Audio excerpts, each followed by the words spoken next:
Okay, everybody, welcome to the Frequencies in Existence talk.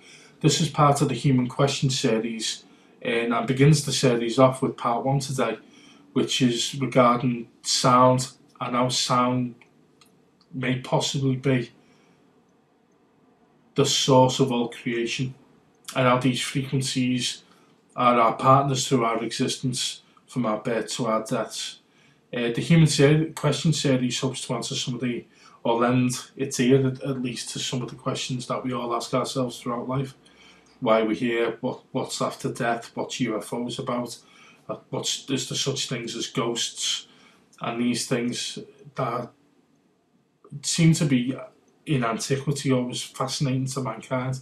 So hopefully we can dispel a few myths on the way, and we can actually lend some credence to some of the more far out facts that are coming through mainstream science, which is now accepting that we are in a more of a ethereal existence than we were led to believe, shall we say.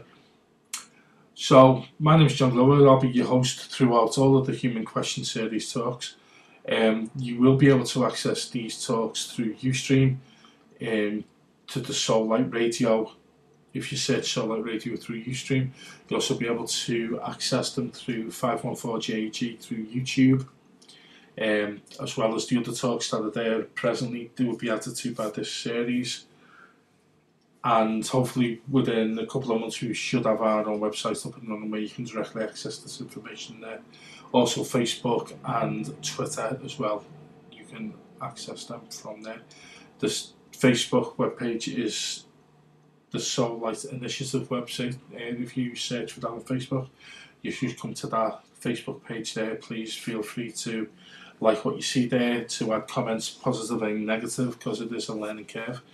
And feel free to comment on anything you experience throughout these talks, and let's hope that you enjoyed the series, and maybe this will be the beginning of something beautiful and big.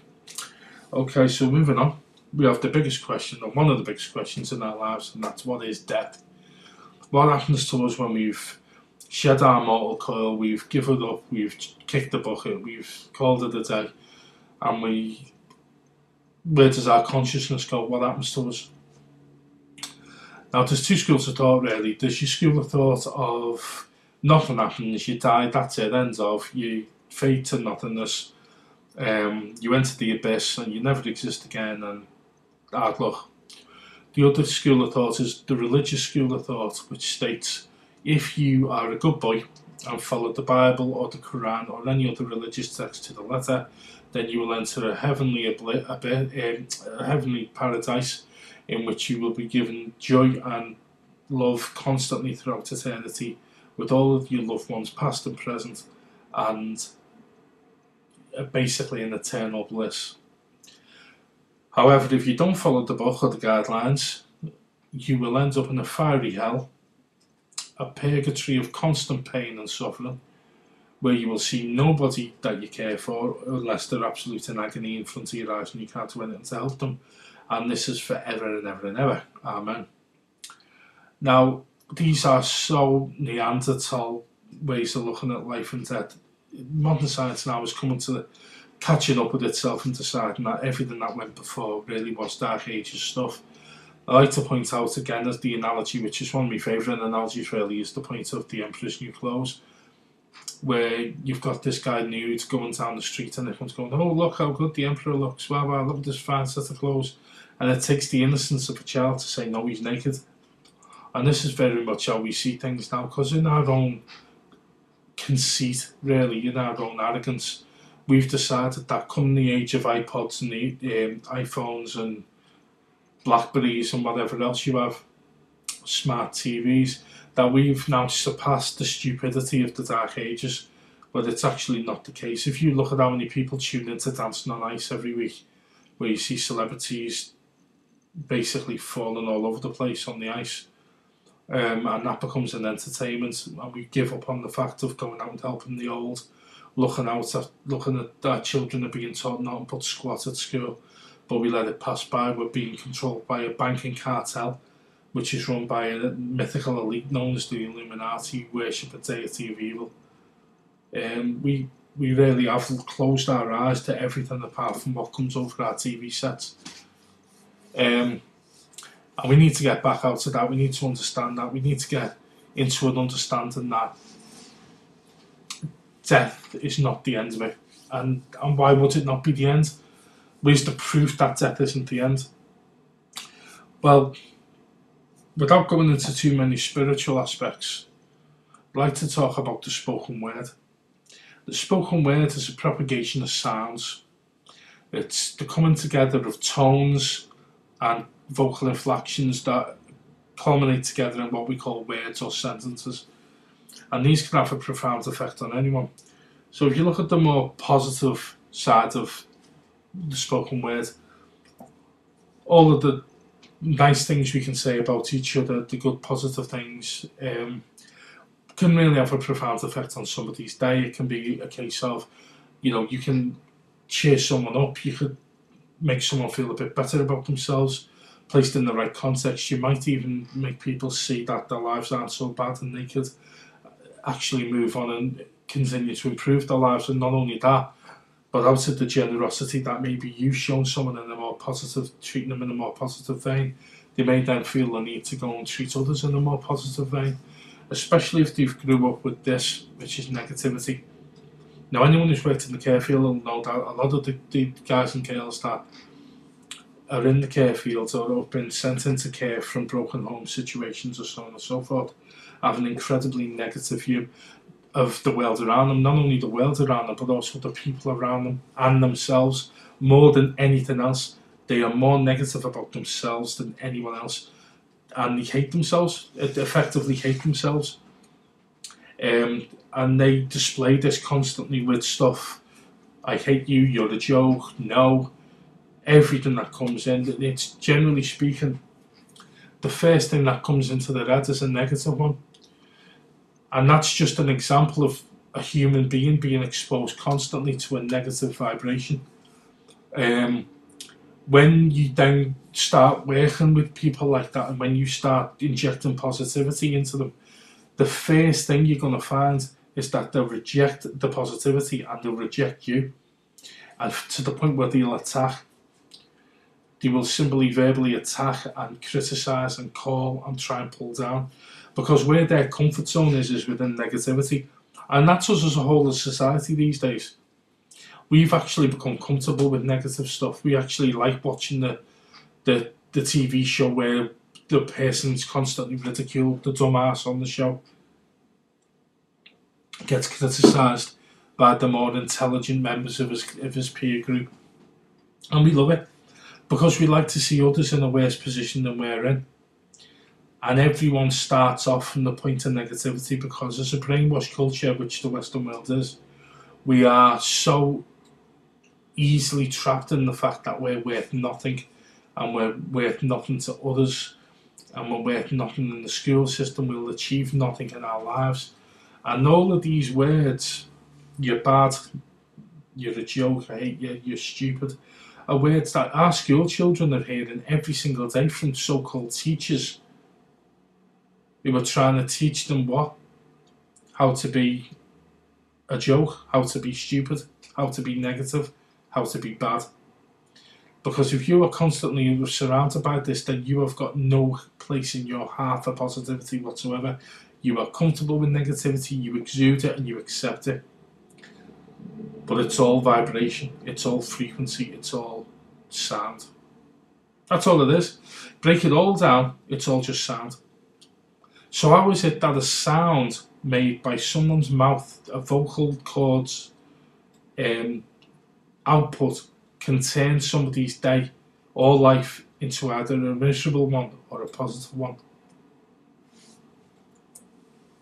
For that, you need to look at an experiment that was done by Dr. Masaru Emoto from Japan. And he took water and he exposed, in experiment 1, the water to constant positive energies. The water was spoken to every day in a very positive way. I know it sounds stupid, but this is what the man did. Poetry was read to the water, expressive, positive music, symphonies from Beethoven and Mozart were played, and the water molecules were frozen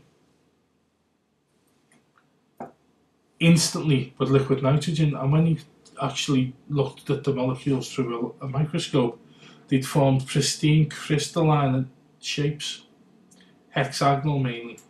But the detail and the beauty of the forms that had formed within the molecules was beyond compare. It'd be incredibly difficult to craft, even with today's technology. The intricacy of the structures, and each structure was different depending on the source format. So, for example, if Beethoven was played, the crystalline shapes would be different than the ones if Mozart was played. So the water was reacting to different emotions within the frequencies and shaping itself to coincide with what it was experiencing at that time.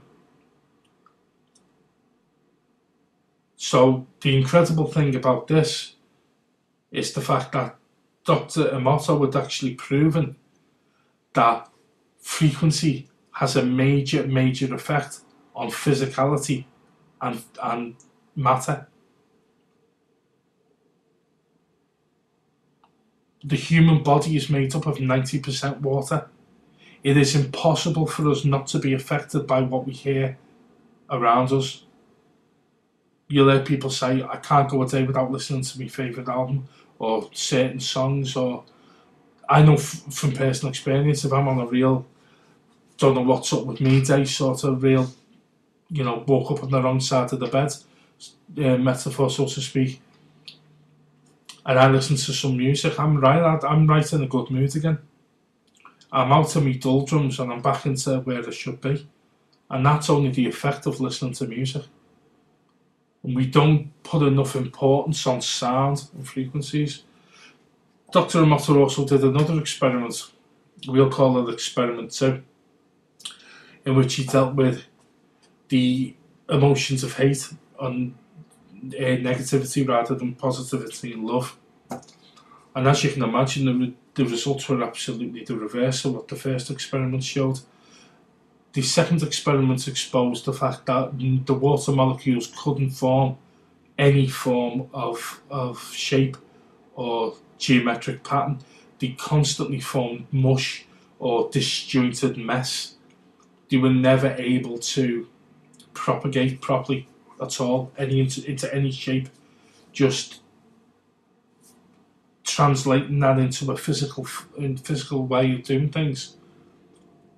If you're constantly surrounded by negativity and hate, your molecules in your body, your water molecules, can do nothing but be kept in a form of mush or lack of cohesion. So you will walk around with your molecules in your body constantly in this state. And this is why you find in the police force and in professions like the care field, where you can sometimes be surrounded by constant negativity, not only from the guys and girls that you may be looking after at the time, whether it be adults or children, but you can also find that, especially certainly within managers as well, you'll find that no one generally can be nice. It's very difficult to remain optimistic and positive, because everyone around you is feeling the same things and everyone's feeding off the same energies. And once the energies become so high, the frequencies become so high, in the sense that it's all around you, there's no escaping it. You only exude it back. You just get it and give it. And then you'll come away from that situation and maybe need, I know from personal experience working in the field for 20 years, I found that I was having to go on 2-week holidays and not relax until halfway through the second week, because it was only then that my body was getting back into an equilibrium of positivity to wash away all of that angst. It's what we refer to as stress, and it can have very negative and profound effects. Cancers can be caused through it, ulcers can be generated through it. So if we can manifest these tumours of cancer, and we can manifest ulcers and other ailments through stress, just by thinking about things, then our physical thoughts are able to change our physical reality. Our esoteric thoughts, our ether, can change our here and now in reality. So what's this got to do with anything to do with frequencies and so on and so forth? What's planetary alignments got to do with frequencies? And what the hell celestial harmonics? They'd be my first thoughts looking at this. Now, what it's about is all matter in our universe, in creation, in the whole of creation, resonates on frequencies. So a frequency be like, for example, this reality may tune into 96.7 on your radio, right? Another reality, maybe a fifth, we're third density dimension, we're the third density here, hence the term, the third dimension, yeah? The fifth dimension would alternate on a different frequency, it would be on a different frequency on the radio dial, if you will. So therefore, every now and then, sometimes if you're between one frequency and another frequency, you get both of them, both radio channels in a bit of a garbled mesh on your radio. If anyone remembers the old style radios where you had that thumb dial where you had to go through and match the dial up with certain numbers, you'll remember you're tuning into like 2 or 3 radio stations unless you get it exactly right on the dial, on the button. So that's effectively the same as realities and dimensions. And how it works with planets is when the planets align, because they resonate in such a way, it's like if you were to have a trumpet playing, which was quite in the background in the distance, and then you put another trumpet in, then another one, then another, then another. By the time you've got 20, 30 trumpets, the glasses on the table will be shaking and you'll be in some form of pain in your ears because there'll be that much sound propagation that it'll affect the physical reality around it. And this is effectively what happens with planetary alignments and celestial harmonics. The album The Music of the Spheres, it's all to do with, that come from one of the old astronomers noting that Saturn, when they listened to the radio waves coming from Saturn in the early days of NASA, the rings were making a tune. They were resonating on such a frequency, it was a musical note. And what basically has happened is when all these planets align, when there's an alignment of galaxies, nebulas, whatever it may be, all the resonation goes into one form and it cuts through, and it's effectively like a tunnel of sound. And it's completely inaudible to the human ear, but when they align, we do see the effects on Earth. We see them in volcanic activity all over the planet. We see them in a massive, huge uptick in earthquakes. And this year alone, in 2012, we've seen massive amounts of this stuff happening. Yet it's no surprise that this year there's been quite a few alignments. And the next Human Questions talk will deal with the Pleiadian alignment, which is due this week, Friday of this week, which seems at this point in time, and I'm not psychic or a futurist, it's going to have some major effects. It's also no surprise that it seems the particular day that the Illuminati or the banking elites have chosen to start the Olympic Games off, like the Olympic flame in London, because everything they do, the Illuminati, the elites, the Queen of England, you name it, the bankers, they all have to do things to certain times because they understand far more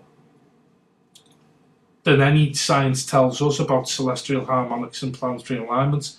They don't do certain things until the planets are in a certain alignment in the sky, because everything's done with the nod that the universe works not as a separate entity to us.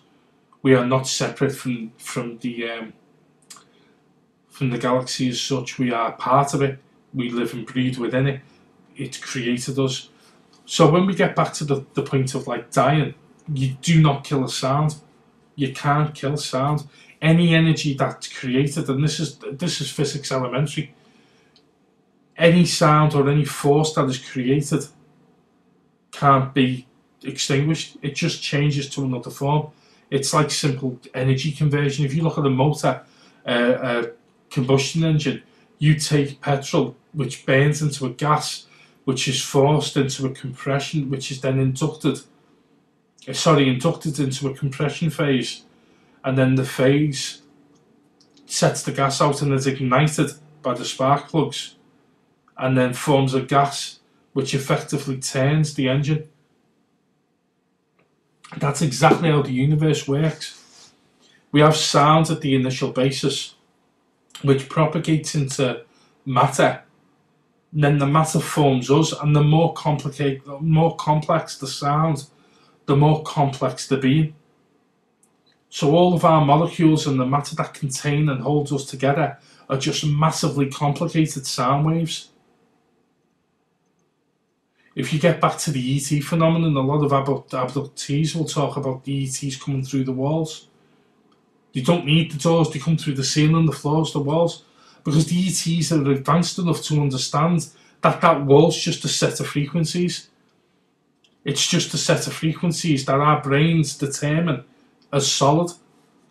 And this is how we create our computer game, The Sims, in our reality.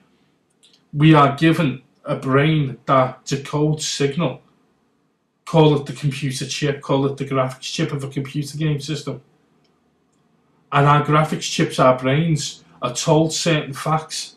That can't be moved, that's hot, that's cold, that'll kill you, that you need to ingest that matter to start your body function.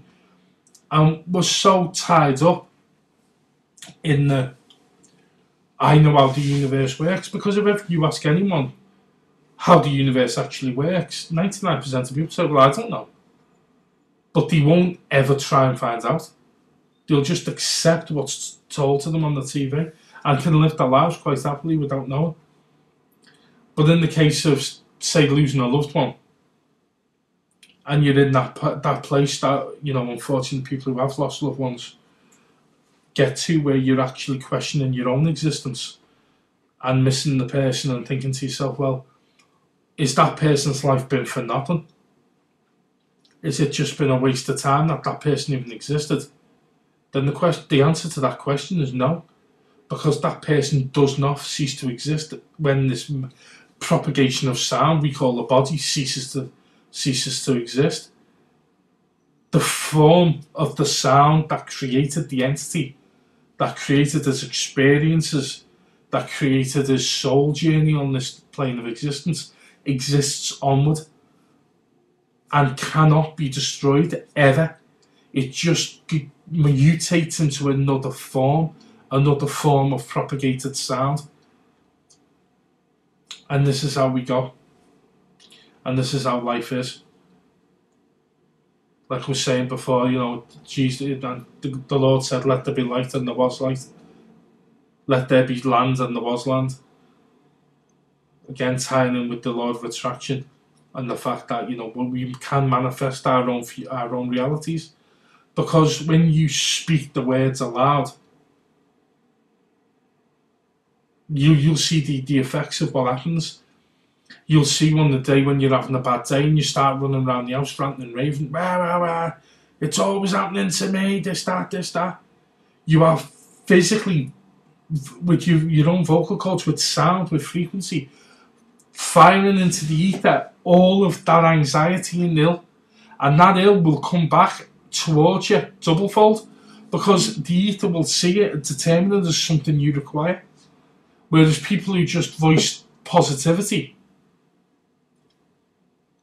and are confident within their own understanding and paradigm will always have success, will always have good things happen to them, because that's what they place into the ether. So what comes back in the form of vibration, if you can accept that the universe is a conscious living entity, then that entity hears you because you are part of it. The hardest thing for anyone to get their head around is the fact that you are the universe. You are creation. You're just a form of creation having an experience. Because I don't know about you, but if I was living forever, I'd be getting really bored. If you lived constantly forever, because we look at time differently. The human race sees time as a straight line, A to B, A to Z, that's it. Birth and death, that's it. It's not.